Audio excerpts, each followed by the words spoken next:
ये पैगाम है भारत के हर कंटेंट क्रिएटर के नाम। जय भीम बड़ा सीधा हंसी, जय भीम। जय Bhim app available on the play store and Apple app store now.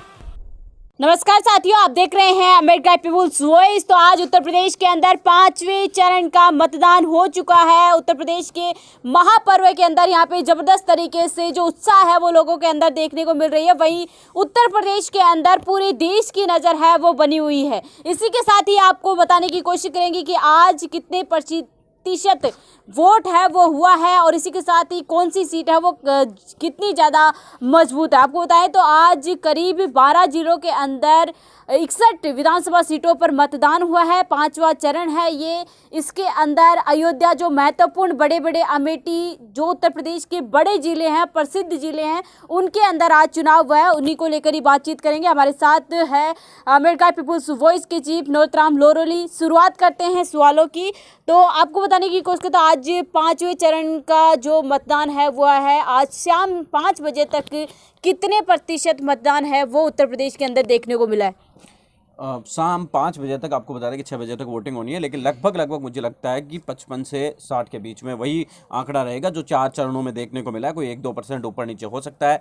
4 बजे तक की अगर आंकड़े की बात करें तो करीब 50% से ऊपर चला गया था, क्योंकि चुनाव आयोग अभी लेट आंकड़े जारी करेगा करीब 7-8 बजे के आसपास। तो उस हिसाब से देखें तो वही आंकड़ा रहेगा 55 से 60 के बीच का।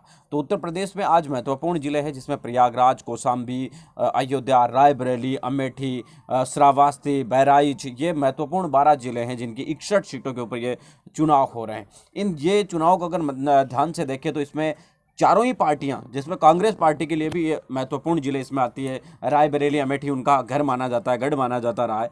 तो विधानसभा चुनाव के अंदर पिछली बार उन्हें 1 सीट यहाँ पर पूरे लोकसभा के विधानसभा के चुनाव में मिली थी। बसपा को मात्र 3 सीटों का सामना करना पड़ा। समाजवादी पार्टी भी केवल 5 सीटों पर, बीजेपी की तरफा लहर थी और सभी ये जो बड़े दिग्गज क्षेत्र है इसमें बीजेपी आसानी से जीत गई। ये 5वां चरण बीजेपी के लिए बहुत महत्वपूर्ण है क्योंकि इसमें वाराणसी आती है और जो प्रयागराज आता है और उसके अंदर आपको बता दें कि अयोध्या आती है। ये हिंदुत्व के लिए जाने जाने वाले 5 बड़े एक तरीके से जो क्षेत्र है वो आते हैं और स्मृति ईरानी का अमेठी, ये तमाम 5 बड़े जिले आते हैं जिनकी वजह से भारतीय जनता पार्टी की साख इन चुनावों के अंदर यहाँ पर टिकी हुई है। 2017 के आंकड़ों की बात करें तो यहाँ समाजवादी पार्टी आगे रही थी, लेकिन उस समय भी बीजेपी ने ठीक ठाक प्रदर्शन करके टक्कर देनी। यानी कि कुल मिलाकर बात यह है कि ये जो 5वें चरण के जिले हैं इनमें ज़्यादातर बीजेपी के पक्ष में जाती है। श्रावस्ती, कौशाम्बी, ये कुछ जिले हैं जो बीएसपी के पक्ष में जाते हैं और 1-2 जिले हैं जो समाजवादी पार्टी के भी टच में रहे और 1-2 जिले हैं जो कांग्रेस के टच में भी रहे। यानी कि कुल 12 में से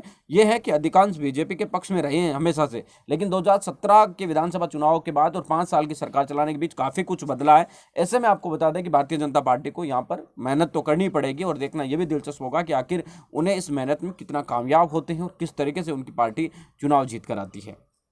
बिल्कुल। तो इस प्रकार से आज उत्तर प्रदेश के 12 जिलों के अंदर चुनाव है और इन्हीं के बीच ये बीजेपी के गढ़ माने जाते हैं।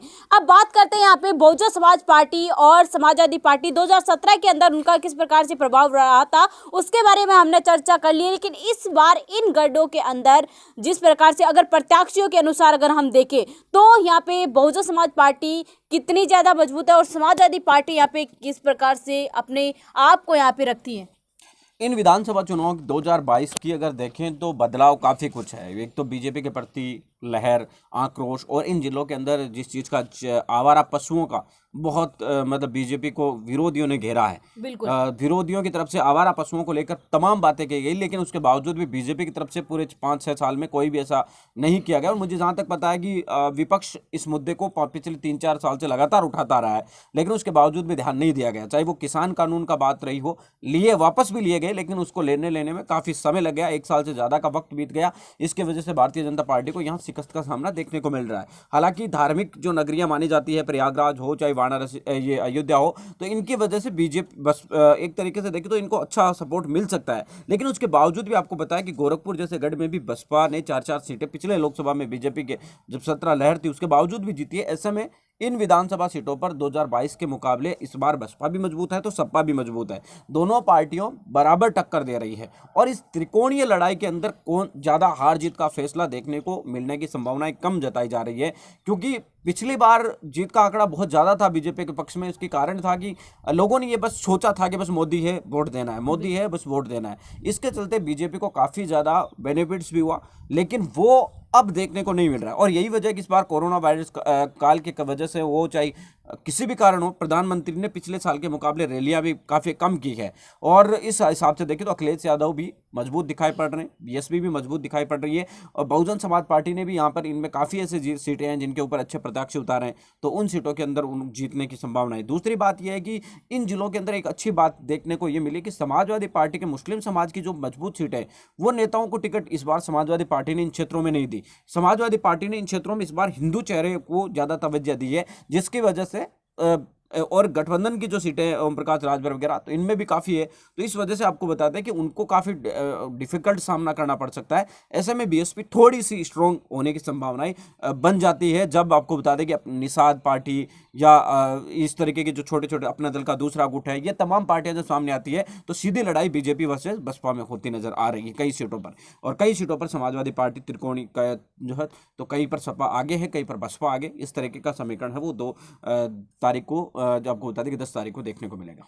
बिल्कुल, ये तो है, लेकिन अब यहाँ पे 5 चरण आ गए हैं। उत्तर प्रदेश के अंदर 5 चरणों के अंदर चुनाव हो चुका है, और इन्हीं 5 चरणों के अंदर बहुजन समाज पार्टी ने एक बड़ा फेरबदल किया है। क्योंकि जिस प्रकार से हवा का रुख है, वो ऐसे पहले ये चल रहा था कि बीजेपी और समाजवादी पार्टी के बीच ही ये लड़ाई देखने को मिल रही है, लेकिन कहीं ना कहीं अब यहाँ पे बहुजन समाज पार्टी ने इन दोनों के बीच में अपनी जगह बना ली है। क्या उत्तर प्रदेश के 2022 के विधानसभा चुनाव के अंदर इन 5 चरणों के अंदर देखने की कोशिश करें तो किंग मेकर क्या बहुजन समाज पार्टी बन सकती है? दोनों को यहाँ पे किस प्रकार से सरकार बनने से तोड़ सकती है बसपा का हमेशा से ट्रैक रिकॉर्ड अगर हम देखेंगे पिछला, तो वो हमेशा यही है कि वो किंग मेकर नहीं बल्कि वो किंग ही बनती है। क्यों?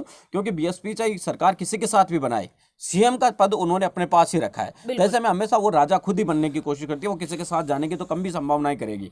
लेकिन एक बात जो महत्वपूर्ण है वो ये समझने वाली है कि जो मीडिया सर्वे के अंदर बीएसपी को 2 सीट, 3 सीट, 4 सीट, 5 सीट, ज़्यादा से ज़्यादा 9 सीटें दिखा रहा था, अब खबर ये आने लगी है कि लोकसभा विधानसभा के चुनाव के बाद बीजेपी को समर्थन दे देगी, बीजेपी के साथ सरकार बना लेगी। इसके साथ अरे जब सीट अगर 5-6 सीट आ रही है, 7 सीट आ रही है, तो फिर बीएसपी का समर्थन बीजेपी क्यों लेगी? बीजेपी तो और किसी निर्दलीय पार्टी को तोड़ लेगी, किसी और लोगों को लेकर भी अगर 5-4 सीटों की जरूरत पड़ी तो निर्दलीय भी जीतेंगे, छोटी बड़ी और भी पार्टियां हैं जिनके भी जीत कर आ जाएंगे। तो ऐसा में बीएसपी का सहायता क्यों लेगी? और अगर बीएसपी बहुत बड़ी मार्जिन से जीत रही है, यानी बड़ी सीटें जीत रही है, तो फिर आप उनको कमजोर क्यों दिखा रहे हो? यानी एक चीज आपको साफ करना चाहिए कि या तो बीएसपी की सीट आ रही है तभी वो बीजेपी के साथ गठबंधन करके सरकार बना सकती है, या फिर बीएसपी के सीटें आ नहीं रही है। तो ऐसे में आपको बता दें कि ये तमाम चीजें साफ करनी होगी। और हाल फिलहाल के अंदर ये साफ है कि बहुजन समाज पार्टी ने टिकट बंटवारा अच्छा किया है, अच्छे कैंडिडेट्स उतारे, इसकी वजह से माहौल जरूर बना है। अब उस माहौल का कितना बेनिफिट जनता ने दिया है वो 10 तारीख को आएगा।